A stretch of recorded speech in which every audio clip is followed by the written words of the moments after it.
Sam Raimi की Spiderman 1 movie की पूरी कहानी। तो मूवी की शुरुआत होती है पीटर पार्कर से, जो स्कूल बस में चढ़ने के लिए इसके पीछे भाग रहा है। और यही है हमारी कहानी का हीरो। स्कूल बस के अंदर ज्यादातर स्टूडेंट्स इसके ऊपर हंस रहे होते हैं और इनमें ड्राइवर भी शामिल है। अब मैरी जेन नाम की लड़की बस ड्राइवर को बोलकर बस को रुकवा देती है। ये पीटर के घर के सामने ही रहती है और पीटर इससे दोस्ती करना चाहता है। पीटर बस में चढ़ता है पर कोई भी स्टूडेंट पीटर को अपने पास बिठाना नहीं चाहता।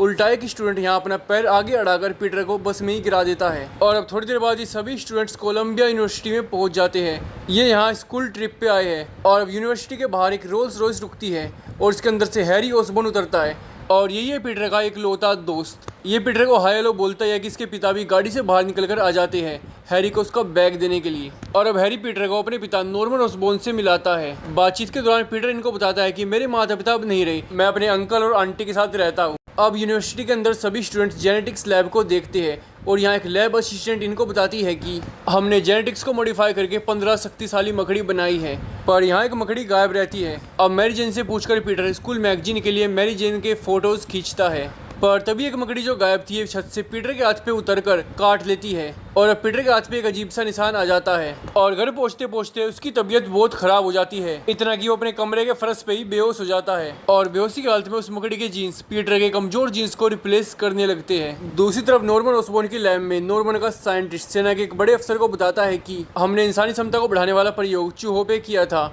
उसमें कुछ साइड इफेक्ट्स आए हैं, अभी हमारा फॉर्मूला बेकार है। और अब सेना का अफसर नॉर्मन ओसबोर्न से कहता है कि अगर 2 हफ्तों में तुम्हारा इंसानी क्षमता को बढ़ाने वाला प्रयोग इंसानों के ऊपर कामयाब नहीं हुआ तो मैं फिर तुम लोगों को पैसे देना बंद कर दूंगा और किसी और कंपनी से डील कर लूंगा। और अब रात को नॉर्मन ओसबोर्न अपनी लैब में ये प्रयोग खुद के ऊपर ही कर लेता है और अब ये पहले से कई गुना ज्यादा ताकतवर हो जाता है और अभी अपने साइंटिस्ट का गला पकड़ के उसको मार डालता है और उससे कहता है कि मेरा फॉर्मूला सही था। और अभी अपनी ऑस्कॉर्प कंपनी का ग्लाइडर और सूट चुराकर अपने घर में रख लेता है। और सुबह जब नॉर्मन ओसबोर्न को उठाता है इसको कुछ भी याद नहीं रहता। दूसरी तरफ पीटर पार्कर भी उठ जाता है और अब ये बिना किसी चश्मे के एकदम साफ देख पा रहा है और इसका शरीर भी पहले से ज्यादा मस्कुलर और हेल्दी हो गया है। दरअसल शक्तिशाली मकड़ी के जीन्स अब इसके शरीर में अच्छी तरह मिल गए हैं, तो अब इसके पास सुपर ह्यूमन स्ट्रेंथ, रिफ्लेक्सेस और स्पाइडर सेंस आ गया है।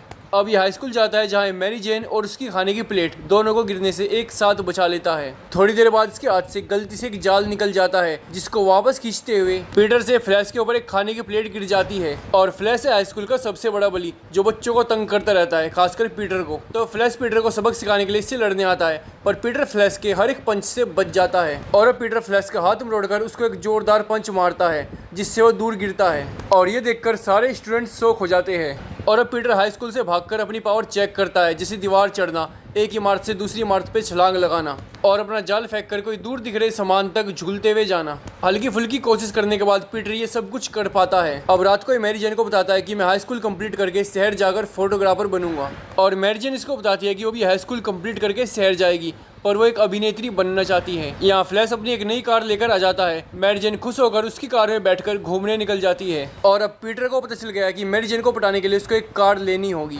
और अब पीटर की नज़र एक रेसलिंग एड पे पड़ती है जिसमें लिखा है अगर तुम रिंग में 3 मिनट टिकोगे तो हम तुम्हें $3000 देंगे। और अब पीटर अपनी कॉस्ट्यूम डिजाइन करता है और हल्की फुल्की प्रैक्टिस करता है। अब अगले दिन ये अपने अंकल और आंट को कहता है कि मैं लाइब्रेरी जा रहा हूँ। अंकल बैन इसको लाइब्रेरी तक छोड़ते हैं और उससे कहते हैं कि बेटा मैं और तुम्हारी आंट तुम्हारे लिए परेशान है, याद रखो बेटा बड़ी ताकत के साथ बड़ी जिम्मेदारी भी आती है। दोस्तों अंकल बैन को उसकी सुपर पावर के बारे में कुछ नहीं पता, ये इसको समझा रही है ताकि ये फ्लैश की तरह किसी और आदमी को ना पीट दे। पर पीटर अंकल बैन पे चिल्लाता है और उनसे कहता है कि आप मेरे बाप बनने की कोशिश मत कीजिए। अंकल बैन यहाँ से चले जाते हैं और अब ये रेसलिंग एरिना में घुस जाता है। पीटर यहाँ अनाउंसर को अपना नाम ह्यूमन स्पाइडर बताता है पर वो स्पाइडरमैन बोल देता है और यहाँ टॉप रेसलर से फाइट करता है और उसके रिंग में जाती ये लोग पिंजरा भी डाल देते हैं। फाइट के दौरान पीटर रेसलर से कहता है कि तुम्हारे कपड़े क्यूट है, क्या तुम्हें ये कपड़े तुम्हारे पति ने दिए हैं? मौका मिलने पर रेसलर पीटर को खुर्सी से भी मारता है पर फिर भी इन दोनों की फाइट ज्यादा लंबी नहीं चलती क्योंकि पीटर बहुत ताकतवर था। पीटर इस रेसलर को 2 मिनट के अंदर हरा देता है और अब मैनेजर पीटर को सिर्फ $100 देता है और कहता है कि तुम्हें कम से कम 3 मिनट तक लड़ना था। अब पीटर यहाँ से जा ही रहा होता है तभी एक चोर उस मैनेजर को लूटकर भागने लगता है।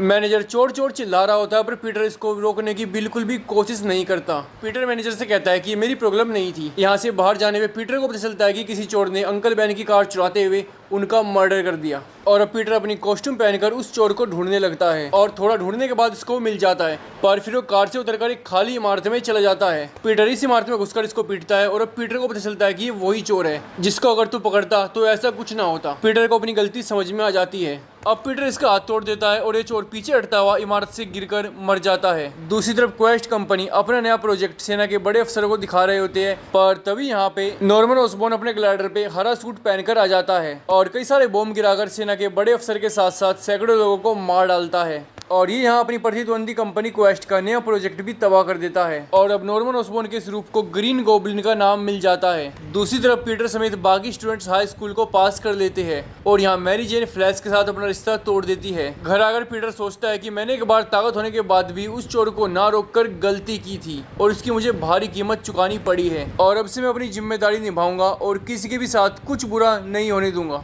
और अब पीटर अपनी एक अच्छी सी कॉस्ट्यूम बनाता है और स्पाइडरमैन के नाम से न्यूयॉर्क शहर में जाकर अपराधियों पे टूट पड़ता है और जल्दी स्पाइडरमैन पूरे न्यूयॉर्क शहर में पॉपुलर हो जाता है और पीटर यहाँ एक न्यूज़पेपर में फोटोग्राफर के तौर पे काम करने लगता है। दूसरी तरफ नॉर्मन ऑसबॉर्न की कंपनी ओस्कॉर्प के शेयर्स ऑल टाइम हाई पे है और अब इस कंपनी के बोर्ड ऑफ डायरेक्टर्स ज्यादा मुनाफे के लिए इस कंपनी को बेचने का फैसला करते हैं। इनको पता है कि नॉर्मन इसको बेचने नहीं देगा तो नॉर्मन की कंपनी से नॉर्मन को ही बाहर निकाल देते हैं और अब गुस्से में नॉर्मन ऑसबॉर्न खुद की कंपनी के एक फेस्टिवल टाइप इवेंट में ग्रीन गोब्लिन बनकर चला जाता है और न्यूज़पेपर के लिए इस फेस्टिवल के फोटोज खींचने के लिए यहाँ पीटर पार्कर भी आया है। यहाँ Harry Mary Jane board of directors के साथ एक बिल्डिंग की बालकनी से इस फेस्टिवल को देख रहे होते हैं और अब ग्रीन गोब्लिन एक अलग तरह का बॉम्ब फेंक के सभी बोर्ड ऑफ डायरेक्टर्स को मार डालता है। ये इतना भयंकर था कि इन सभी लोगों की राख बन जाती है। पीटर पार्कर इसका सामना करने के लिए अब जल्दी से कपड़े बदलकर स्पाइडरमैन बनकर आ जाता है। ग्रीन गोब्लिन यहाँ भयंकर तबाही मचा देता है और हैरी के सर के ऊपर एक पत्थर गिर जाता है जिससे वो बेहोश हो जाता है और अब ग्रीन गोब्लिन मैरी जेन के पास जाता है पर इससे पहले कुछ कर पाता है स्पाइडरमैन ग्रीन गोब्लिन के खींच के लात मारता है और अब यहाँ इन दोनों की तगड़ी फाइट चलती है। फाइट का अंत तब होता है जब स्पाइडरमैन ग्रीन गोब्लिन की आंखों में अपना सफेद जाला फेंक के मारता है और उसके ग्लाइडर में से तार फाड़ लेता है और अब ग्रीन गोब्लिन यहाँ से भाग जाता है पर तभी मैरी जेन इस इमारत से नीचे गिरने लगती है पर स्पाइडरमैन उसको नीचे गिरने से पहले बचा लेता है और उसको एक सुरक्षित जगह पे उतार के चला जाता है और अब हैरी पीटर को बताता है कि मैं और मैरी जेन डेट कर रहे हैं। पीटर, मैं उसको बहुत चाहता हूँ और तुमने तो कभी उससे डेट करने की कोशिश भी नहीं की। पीटर हैरी से कहता है कि हाँ तुम सही कह रहे हो और अब दूसरी तरफ नॉर्मन ऑसबॉर्न को पता चल जाता है कि तू ही ग्रीन गोब्लिन है। दोस्तों असल में उस एक्सपेरिमेंट से नॉर्मन के अंदर एक और पर्सनैलिटी बन गई थी और अब ये ग्रीन गोब्लिन की पर्सनैलिटी नॉर्मन को अपने साथ काम करने के लिए मना लेती है और अब ये ग्रीन गोब्लिन नॉर्मन से कहता है कि हमें सिर्फ एक ही आदमी रोक सकता है और वो है स्पाइडरमैन। तो ग्रीन गोब्लिन उसको अपनी टीम में शामिल करने के बारे में सोचता है। तो ग्रीन गोब्लिन अब डेली ब्यूगल न्यूज़पेपर पे हमला कर देता है और डेली ब्यूगल के एडिटर से पूछता है कि वो कौन है जो स्पाइडरमैन के फोटोज लाता है। दोस्तों डेली ब्यूगल के एडिटर जे जोना जेमिसन स्पाइडरमैन से चिढ़ता हुआ भी अपनी मौत को सामने देख के भी अपने एम्प्लॉय पीटर पार्कर की आइडेंटिटी को रिवील नहीं करता। तो यार कमेंट में रिस्पेक्ट लिख दो इसके लिए। जब ये हमला हुआ तो पीटर ऑफिस में ही था तो जल्दी से अपने कपड़े बदलकर स्पाइडरमैन बनकर आ जाता है और अब ग्रीन गोब्लिन स्पाइडरमैन को एक गैस चुंगाकर बेहोश कर देता है और इसको उठाकर ले जाता है और स्पाइडरमैन को होश आने पे ग्रीन गोब्लिन उससे कहता है कि तुम कितने भी लोगों की मदद कर लो, एक दिन किसी न किसी कारण की वजह से वो तुमसे नफरत करने लगेंगे, तो मदद करनी ही क्यों, मुझसे हाथ मिला लो। सोचो हम दोनों एक साथ मिलकर क्या क्या कर सकते हैं। अगर तुम नहीं माने तो हमारी लड़ाई में एक के बाद एक मासूम लोग मरते रहेंगे, क्या तुम यही चाहते हो। और अब ग्रीन गोब्लिन यहाँ से चले जाता है। अब अगले दिन स्पाइडरमैन मैरी जेन को कुछ गुंडों से बचाता है और अब ये दोनों यहाँ पर किस करते हैं। अब ग्रीन गोब्लिन स्पाइडरमैन से मिलने के लिए एक इमारत में आग लगा देता है। स्पाइडरमैन यहाँ पहुंचकर एक लेडी के बेबी को बचाता है। इसको यहाँ पर ग्रीन गोब्लिन मिलता है और वो स्पाइडरमैन से एक और बार कहता है कि मेरे साथ मिल जा, पर स्पाइडरमैन ग्रीन गोब्लिन को साफ मना कर देता है और अब ग्रीन गोब्लिन यहाँ पर इसको मारने की पूरी कोशिश करता है। दोनों की तगड़ी फाइट चलती है और फाइट के दौरान स्पाइडरमैन के हाथ पे चोट लग जाती है और स्पाइडरमैन इसको पीटकर भाग जाता है। अब थोड़ी देर बाद पीटर, उसकी आंट में हैरी, मैरी जेन और हैरी का बाप नॉर्मन ऑसबॉर्न ये पांचों साथ में खाना खाते हैं पर यहाँ आंट में नोटिस कर लेती है कि पीटर के हाथ में चोट लग रखी है और इस चोट को देखकर नॉर्मन ऑसबॉर्न पहचान लेता है कि ये मैंने स्पाइडरमैन को दी थी और अब नॉर्मन ऑसबॉर्न यहाँ से बिना कुछ खाना खाए चला जाता है। पर रात को ग्रीन गोब्लिन पीटर के घर पे हमला करके आंट मे को डराकर उनका बुरा हाल कर देता है। हॉस्पिटल में मैरी जेन आती है आंट मे का हालचाल जानने के लिए और ये यहाँ पीटर को बताती है कि मैंने एक और बार ब्रेकअप कर लिया है और अब मैं स्पाइडरमैन को पसंद करती हूँ। अब पीटर और मैरी जेन यहाँ बातें कर रहे होते हैं और हैरी देख लेता है और उसको दुख होता है कि 5 मिनट पहले मुझसे ब्रेकअप करके आई है और अभी दूसरे पे ट्राई कर रही है। हैरी यहाँ से चले जाता है और ये बात अपने पिता को बताता है कि आप सही कह रहे थे, एमजे एक अच्छी लड़की नहीं है। और अब उसके पिता नॉर्मन ऑसबॉर्न को पीटर की एक और कमजोरी के बारे में पता चल जाता है। तो अब ग्रीन गोब्लिन मैरी जेन को किडनैप कर लेता है और बच्चों से भरी एक केबल कार का तार काट देता है और ये सब इसने शहर के एक बड़े ब्रिज पे किया है ताकि स्पाइडरमैन को उसको ढूंढने में आसानी हो। स्पाइडरमैन के यहाँ पे पहुंचने पे ये स्पाइडरमैन को बताता है कि तुम दोनों में से एक ही को बचा सकते हो, या तो मैरी जेन को या बच्चों को। अगर तुम मैरी जेन को बचाओगे तो बच्चे मर जाएंगे, और अगर तुम बच्चों को बचाओगे तो मैरी जेन मर जाएगी। और अब ग्रीन गॉब्लिन दोनों को एक साथ छोड़ देता है, पर स्पाइडरमैन दोनों को बचा लेता है। और अब ग्रीन गॉब्लिन स्पाइडरमैन को यहाँ से एक खाली और सुनसान इमारत में ले जाता है, पर अब इससे पहले स्पाइडरमैन को फाइट बैक का मौका मिलता है। उसके चेहरे पे बॉम्ब फेंक के मारता है, और अब स्पाइडरमैन का मास्क फट जाता है और वो कमजोर भी हो गया है। और अब ये स्पाइडरमैन को बहुत पीटता है, और अब ये स्पाइडरमैन से कहता है कि तुम्हें मारने के बाद मैं मैरी जेन को टॉर्चर कर करके मारूंगा। और ये सुनते ही स्पाइडरमैन इस पे बुरी तरह भारी पड़ने लगता है, और जब ग्रीन गॉब्लिन को लगता है कि ये मरने ही वाला है, ये अपना मास्क उतार देता है और स्पाइडरमैन को बता देता है कि मैं असल में नॉर्मन ओसबोर्न हूँ, और स्पाइडरमैन के सामने मुझे माफ कर दो की एक्टिंग करने लगता है। पर छुपके से अपने ग्लाइडर से स्पाइडरमैन के पीछे से हमला करवाता है उसको मारने के लिए, पर स्पाइडरमैन हट जाता है और ग्लाइडर से यही मर जाता है।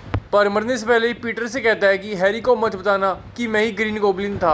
और अब स्पाइडरमैन ग्रीन गॉब्लिन का सूट उतार के नॉर्मन ओसबोर्न की लाश को उसके घर में रख देता है, पर उसका बेटा हैरी ओसबोर्न देख लेता है, और अब उसको लग रहा है कि मेरे बाप को स्पाइडरमैन ने मारा है। अब नॉर्मन ओसबोर्न के फुनरल पे हैरी ये कसम खाता है कि वो स्पाइडरमैन से बदला लेकर रहेगा, और हैरी पीटर से कहता है कि पीटर अब तुम ही मेरी फैमिली हो। और अब यहाँ मैरी जेन पीटर से कन्फेस करती है कि वो उससे प्यार करती है, पर पीटर मना कर देता है क्योंकि पीटर इसकी जिंदगी को खतरे में नहीं डालना चाहता, और वो फिर से स्पाइडरमैन बन के अपराधियों से न्यूयॉर्क सिटी की रक्षा करने में जुट जाता है।